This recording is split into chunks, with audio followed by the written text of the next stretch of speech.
நடவடிக்கை என்ன? அவர் இல்லை இல்லை இல்லை அடித்து கொல்லப்படுகிறார் என்றால் யார் ஆணையிட்டால் அதற்கு? சிவகங்கை இளைஞர் போலீசாரால் அடித்துக் கொல்லப்பட்ட சம்பவத்தில் அதிகாரத்தில் உள்ளவர்களுக்கு தொடர்புள்ளதாகவும் இளைஞரின் மரணத்திற்கு முதலமைச்சர் மு.க.ஸ்டாலின் தான் முழு பொறுப்பேற்க வேண்டும் என பாஜக மூத்த தலைவர் தமிழிசை சவுந்தரராஜன் கொந்தளித்துள்ளார்.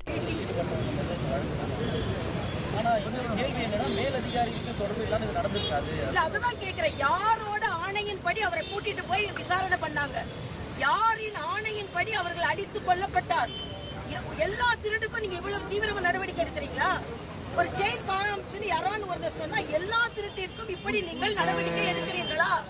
இப்ப இதற்கு மட்டும் இவ்வளவு நடவடிக்கை என்ன? அவர் இல்லை இல்லை இல்லை அடித்து கொல்லப்படுகிறார் என்றால் யார் ஆணையிட்டால் அதற்கு? அது எல்லாமே நம்ம தெரிந்து கொள்ள வேண்டும் என்றாலும் அதிகாரத்தில் இருப்பவர்களின் ஆணை இல்லாமல் இது நடந்திருக்க முடியாது.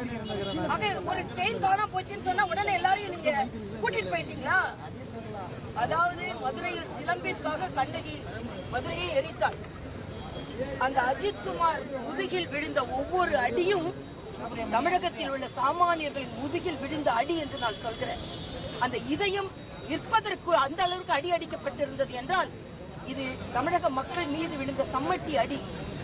இதற்கு ஸ்டாலின் அரசு பதில் சொல்லியே ஆக வேண்டும் என்பது எனது.